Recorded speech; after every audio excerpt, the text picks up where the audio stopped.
உறவு? உனக்கண்டையோற்றி மன்னன் உள்நெங்கு வந்தான் என்று உனக்கண்டையோற்றி மன்னன் உள்நெங்கு வந்தான் என்று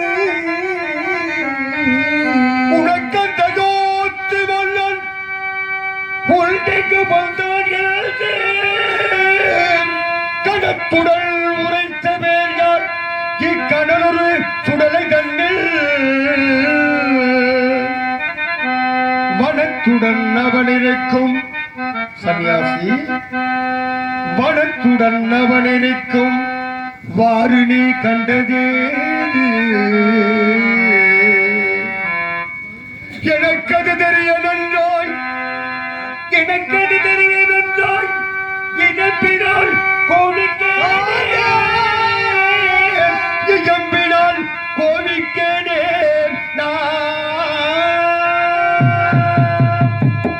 சன்னியாசி, அவனுக்கும் உனக்கும் என்ன உறவு என்பதை நீ எழுதி சொன்னால் என்னால் முடிந்த உதவிகளை உனக்கு செய்வேன்.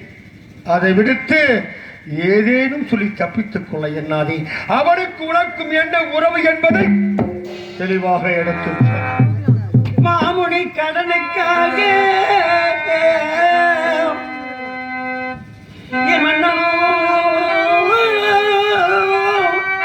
காசி வந்தார்.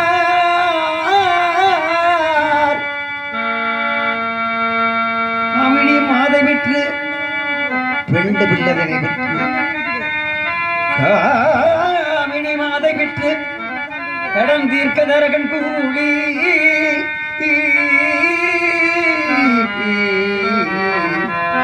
ஐயா ஐயா ஐயா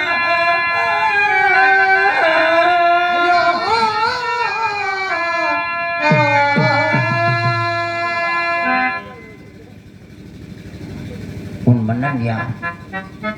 நீ யார்? உனக்கும் அவனுக்கு என்ன உறவு, என்ன சம்பந்தம் என்று கேட்டீர்களே.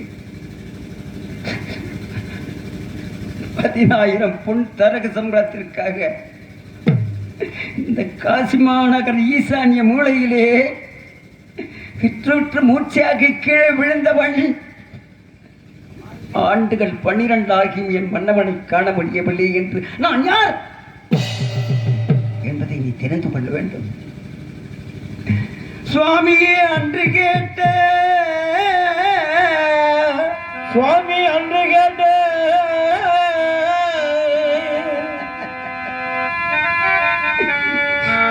சத்திய கீர்த்தினானோ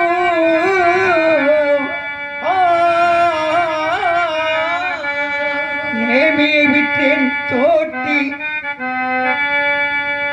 விதி தந்து கொண்டான் காணேன்.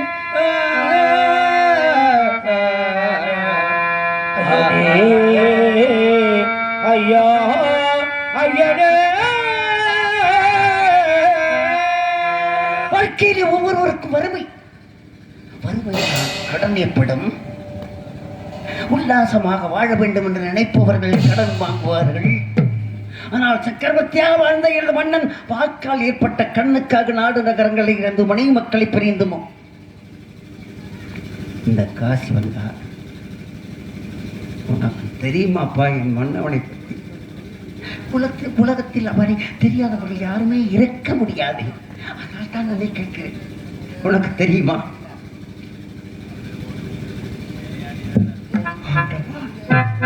சிவமே, வாடி அத்தனை விவரங்கள் தெரிந்து கொள்வோல் கூறுகிறானே. ஒருவேளை எனது மந்திரி சத்தியகித்யாக இருக்குமா? இருக்கா? ஒருவேளை அந்த விஸ்வாமத்தின் சூழ்ச்சியாக இருந்தாலும் இருக்கலாம். என் மந்திரியாக இருந்தால் என்னை பற்றி யாராவது தலைக்குறவாக பேசினால் அவன் பொறுத்துக் கொள்ள மாட்டான். நம் மந்திரியா என்பதை சோதிப்பதற்கு நம்மை நாமே குறை கூறிக்கொள்வோம். அடே சன்னியாசி, மந்திரியை பார்க்க வேண்டுமா? மன்னவனை பார்த்தால் என்ன செய்வார்? என் உடலை விட்டு உயிர் பெறுவதுக்களின் உத்தமனை ஒருவே ஒரு முறை பார்க்க வேண்டும்.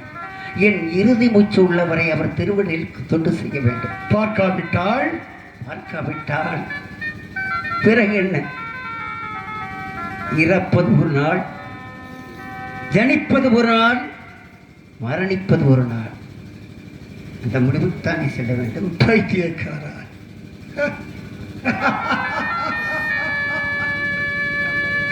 பைத்தியக்காரா, பைத்தியக்காரா, இப்படி உத்தமராகிய உன்னிலேயே தத்தளிக்க விட்டுவிட்டு சத்தியமை பெரிதென்று தன் மனைவி மகனை ஒருவனுக்கு விட்டு தானும் ஒருவனுக்கு அடிமையாகி போன அந்த சண்டாளனை, அந்த நீசனை, அந்த புலையனை தேடி வந்திருக்கிறாயனா சண்டாளா? அவன் மன்னனாம், அவனுக்கு இவன் மந்திரியாம். மானம் கெட்டவனே, இங்கிருந்து ஓடிவிடு, இங்கிருந்து ஓடிவிடு. என் இருதயம் வெடித்து விடும் போல இருக்கிறது.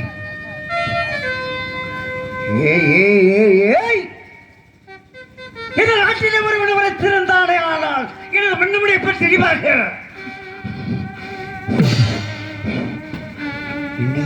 என் முறைகளை எடுத்து அவனை கண்ட துண்டமாக வெட்டியிருப்பேன்.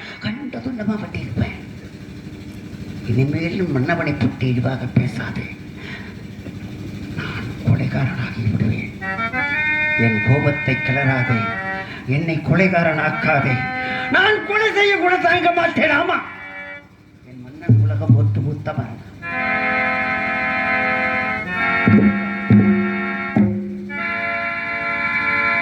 உலகம் போட்டு மூத்தவன் அவனா? அவனா? இனிமே அப்படி நினைத்துக் கொண்டிருக்கிறாயனா பைத்தியக்காரா? நான் பைத்தியக்காரா? உன்னை என்ன செய்கிறேன்? உன்னை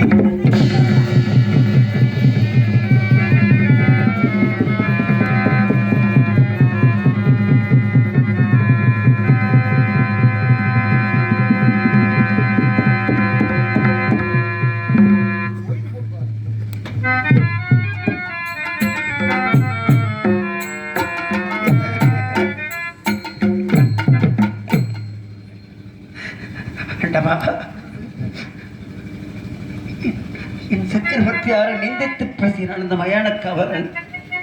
ஆனால் நான் கோபம் கொண்டு அவன் குரல் வலி நேரிக்கின்ற தருணத்திலே என் கரங்கள் பதறிவிட்டனவே. காரணம், உன் முகத்தில் வீசும் அந்த மந்தகாச ஒளி, அவன் கண்களிலே தெரிகின்ற அந்த கருணை வெள்ளம்.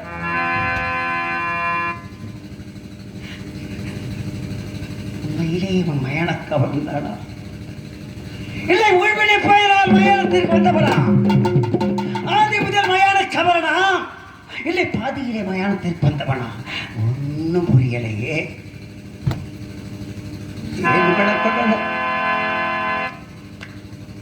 பாவம், இவனை கொள்வதை விட விரிவான வார்த்தைகள் இந்த காதுகளினால் கேட்ட பெரும் சத்தியகீர்த்தி, நீ உயிரோடு வாழக்கூடாதா? மன்னவனே உன்னை பிரிந்து சென்றுவிட்டார். எதற்கடா உயிரோடு வாழ வேண்டும் நீ என்று என் நெஞ்சம் அண்ணா, நான் இறக்கப் போகிறேன் ஐயா, இறக்கப் போகிறேன். இறப்பதற்கு முன்பாக ஒரு முறையாவது உங்களை பார்க்கணும்னு நினைச்சேன். முடியலையா? முடியல. அடவனே, பிரபு என்று ஒன்று இருந்தால் மீண்டும் என் மன்னவனுக்கு தொண்டு செய்யும் ஒரு ஏவலனாக மட்டும் படைச்சதையா. வாழ்க சத்தியம், வாழ்க எனது மன்னன் ஹரிச்சந்திரன் கொண்ட சத்தியம்.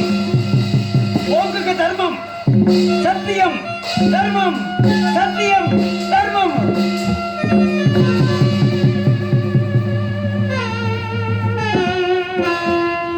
சன்னியாசி, நீ சாகக்கூடாது. நீ சென்றால் நீதி, நேர்மை, சத்தியம் எல்லாம் செத்துவிடும். நீ மரணை பார்க்க வேண்டும், அவ்வளவுதானே? மரணை பார்க்க வேண்டும், அவ்வளவுதானே? வாருங்கள், வாருங்கள். இந்த மயானத்திலே ஒருத்தன் பித்தனை போல் பிழைத்துக் கொண்டிருக்கிறான். அங்கு சென்று பாருங்கள். அவனாவுக்கு மன்னர் என்று பாருங்கள். ஆண்டவா, எனக்கு தான் இப்படி நிலைமையை கொடுத்து வைக்கிறாய். நாடிலிருந்து நகரிலிருந்து நாட்டு மக்களை பிரிந்து அன்பு மனையாளையும் ஆட்சி மகனையும் காசு மழை விற்று மயானத்திலே காவல் பார்த்துக் கொண்டிருக்கிறேனே இறைவா, என் 6 உயிர் நண்பன் அவனுக்கு இப்படி நிலையை கொடுத்திருக்கிறாயே ஆண்டவா, அவனை இந்த நிலையிலா நான் பார்க்க வேண்டும் ஆண்டவா.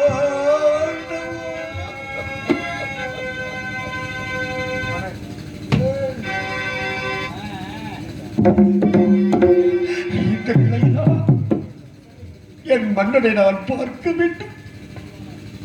சன்னியாசி,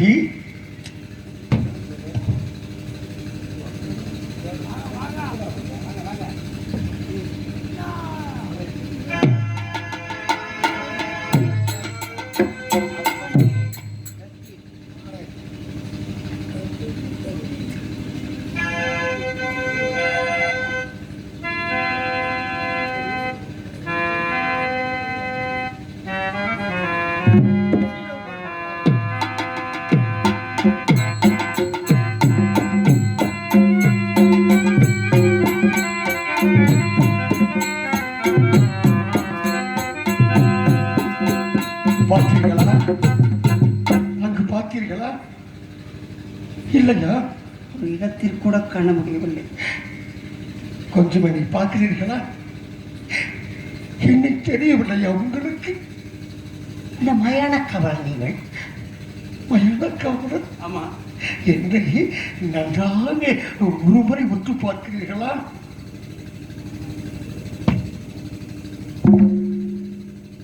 நிமிர்ந்த நடை, நேர்கொண்ட பார்வை, பள்ளியிலே வருசமீனை, பாதத்தில் சிந்தாமரை, உந்தியில் உபயமாணிக்கம், எதிர் ரோமம், சதுர்புஜம் என்ற 32 லட்சணங்களும் பூர்ணியவனாக தெரிகிறாய். நீ யார்? அப்படியா? ஆனால் என் குரல் கூட உங்களுக்கு கேட்கவில்லையா? என் குரல் கூட உங்களுக்கு கேட்கவில்லையா?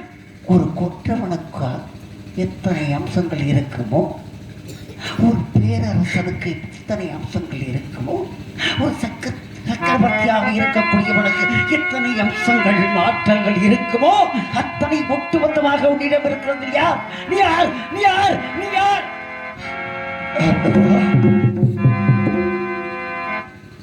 இன்னும் புரியவில்லையே. இன்னும் எப்படி சொல்வேன்? அடர்ந்த இந்த தாடியும் இருமண்ட இந்த முகத்தையும் இந்த நல்லுறவில் எப்படி செல்வேன்? அப்பனே, அப்பனே, சத்திய கீர்த்தி அரித்தல் நானே கண்டாய்.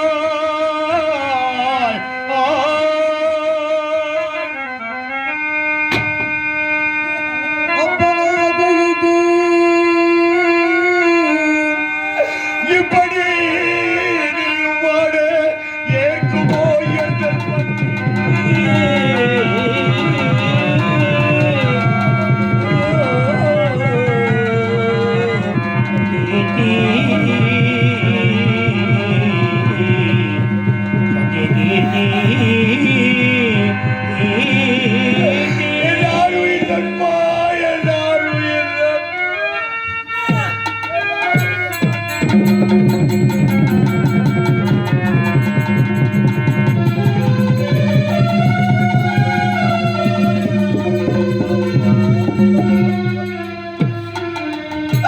இந்த இடத்தினால் இந்த நிலையிலான காண வேண்டும். நான் உன்னை காண வேண்டும் நண்பா. சக்கரவர்த்தியாக வாழ்ந்த எனது மன்னவன் சவக்காட்டு காவலாக காண்கிறேன். இதற்காகத்தான் இத்தனை நான் அழைத்தேன். நாடி கீர்த்தி எங்கே? உன் உருவத்தை அலங்கரிக்க வந்த நவரத்தின இடம் எங்கே? தேடிய தர்மமெல்லாம் எங்கே?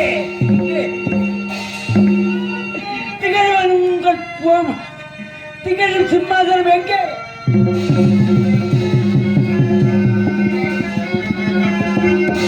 முன்னூறு மாலை எங்கே?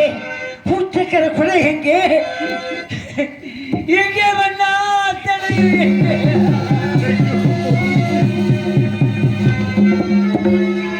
நான் எப்படி சொல்லுவேன், உங்களுக்கு எப்படி புரி வைப்பேன்?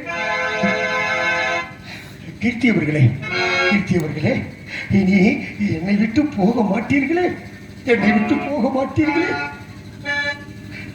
அது எப்படி போகாமல் இருக்க முடியும்? உங்கள் ஒருவரைத்தானே அடைந்து கொண்டிருக்கிறார் உங்கள் நிஜமா? ஆனால் சில நாட்கள் மட்டும் தங்களுக்கு துண்டு பிடித்து விட்டு இல்லை, நான் எங்கு செல்ல வேண்டும் என்று கட்டளையிடுங்கள். இல்லை கீர்த்தியவர்களே, நான் சொல்வதை கேளுங்கள். தாங்கள் இருந்தால் தோஷமாகும் என்று கேட்டால் பிணைங்களுக்கு இந்த வாக்கியரிசி உணவாக கொண்டு வாழுகின்றேன். அதை தாங்கள் உட்கொண்டால் தோஷமாகும். நீங்கள் அயோத்தி சென்று அந்த கோஷிக்கொண்ட படைகளில் சுகமாக வாழுங்கள் கீர்த்தி அவர்களே. தோஷம் வாய்க்கரிசி காராம்பசு என்ற அந்த கோமாதாவிடம் 30 தேவர்கள் 48,000 ரிஷிமார்கள் கிண்ணறர் கம்புடர் சித்தி வித்தியாதர்கள் அத்தனை அஷ்டத்துக்கு பலர் அத்தனை பேர்கள் ஒட்டுமொத்தமாக இருக்கின்றார்கள். அந்த வாய்க்கரிசன் இந்த கோமாதா என்ற காராம்பசுக்கு இட்டு அதன் பிறகு நாம் சமைத்து உண்டோமே ஆனால் அந்த தோஷமெல்லாம் முன்வருது உரைத்தல் மந்திரி கழகம் என்று சொல்வார்கள். தாங்கள் அருகில் இருந்தால் எப்படி நான் புரிந்து கொள்ள முடியவில்லை. ஆனால் என் எஜமாட்டு கட்டளைப்படி காவலை நாலாபுரமும் சொத்து கவனிக்க வேண்டும். ஆனால் இந்த மயானத்திற்கு வந்த பிறகுதான் நான் பல விஷயங்களை புரிந்து கொண்டேன். அப்படியா? நாட்டுக்குள் பார்த்தீர்களா எவ்வளவு பேதம், எவ்வளவு பேதம். மன்னனுக்கென்று ஓரிடம், மந்திரிக்கென்று ஓரிடம், இந்த மக்களுக்கென்று ஓரிடம். ஆனால் இந்த மயானத்திலே மந்திரிவர்களை எல்லோரும் ஜாதி மத பேதம் இல்லாமல் அனைவரும் சமமாக உறங்கும் இடம். இது ஒரு சமரசம் உலாவும் இடம்.